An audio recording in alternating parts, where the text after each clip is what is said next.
আমি অধ্যাপক ডাক্তার নাসিরউদ্দিন। আজ আমি কথা বলবো একজন জীবের ক্যান্সার রোগী, ওনার সাথে যার অপারেশন করেছিলাম এখন থেকে 1 বছর আগে। উনি অনেক ভালো আছেন।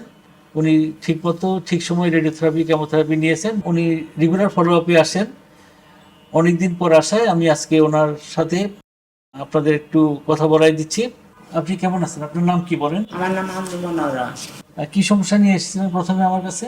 আসছিলাম জিব্বা গা হাঙ্গাল ক্যান্সারের বায়োপসি করার পরে আপনি বায়োপসি দিয়েছিলেন, বায়োপসি টেস্ট করার পরে ক্যান্সার কে পাঠিয়েছিল আপনাদেরকে আমার কাছে? আমার মেয়ের জামাই। তো অপারেশনের পরে আপনার তো আমরা জীবের যে অংশটাতে ঘাম, ওই অংশটা কেটে ফেলে দিয়েছি, ফেলে সম্পূর্ণ বন্ধ করে দিয়েছি, তাই না? আর গোড়ার দিকে অপারেশন করেছি। অপারেশন করার পরে আমরা রেডিওথেরাপি দিছি, কিমো দিছি। ওইটার পরে আল্লাহর রহমতে অনেকদিন ভালো ছিল। এখন আবার মুখে ওই যে সাদা ফাঙ্গাস করতেছে দেখে ভয় পাইয়া আবার আপনার কাছে আসছি। আমরা প্রথম বছর প্রত্যেক মাসে একবার করে দেখি, যাতে করে রোগীদের কোনো সমস্যা হচ্ছে কিনা, কোনো দিকে রিকারেন্স হচ্ছে কিনা, অথবা অন্য কোনো দিকে ক্যান্সার স্প্রেডের কোনো সম্ভাবনা আছে কিনা, এটা আমরা দেখি।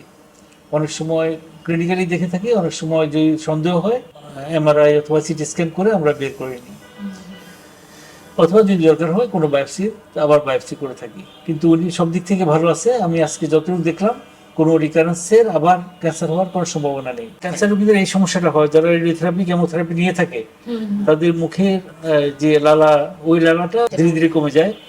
লালা কমে গেলে তখন মুখে জ্বালা পোড়া করে, খেতে একটু অসুবিধা হয়। এই সমস্যাগুলো ধীরে ধীরে কমবে। এটির জন্য বেশি চিন্তা করার দরকার নেই। আমরা একটা ওষুধ দেবো লালা বাড়ার জন্য, ওই ওষুধটা খেলে। এছাড়া আপনি ফল ফ্রুটস খাবেন, যথেষ্ট পরিমাণ ফল ফ্রুটস, লেবু খাবেন, এতে করে আপনার মুখে লালাটা বাড়বে। আর আপনি একটু জিভটা একটু দেখান তো, হা করে।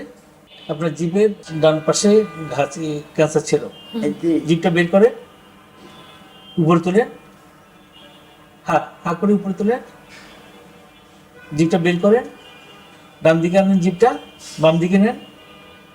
স্বাভাবিকভাবে আপনি জিভ নাড়াতে পারেন। আপনার জিভের অর্ধেকের কাছাকাছি আমি ফেলে দিয়েছি, তারপরে আপনি জিভ সুন্দরভাবে এখন মুভমেন্ট করতে পারতেছেন, কথা বলতে পারতেছেন, খেতে পারতেছেন। এটি সম্ভব হয়েছে আপনার, যেহেতু আপনি ঠিক সময় অপারেশন করেছেন। যত তাড়াতাড়ি সম্ভব অপারেশন যদি করা যায়, তাহলে জীবের কিছু অংশ ফেলে দিয়ে আমরা সম্পূর্ণ ক্যান্সারটাকেই নির্মূল করতে পারি।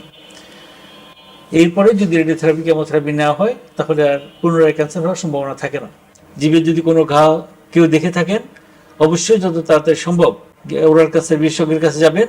গিয়ে সম্পূর্ণ পরীক্ষা নিরীক্ষার পরে যদি ক্যান্সার হিসাবে ডায়াগনোসিস হয়ে থাকে, তাহলে অবশ্যই যত দ্রুত সম্ভব অপারেশন সম্পন্ন করে নেবেন।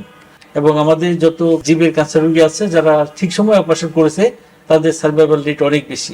ধন্যবাদ সবাইকে, আপনাদেরও ধন্যবাদ।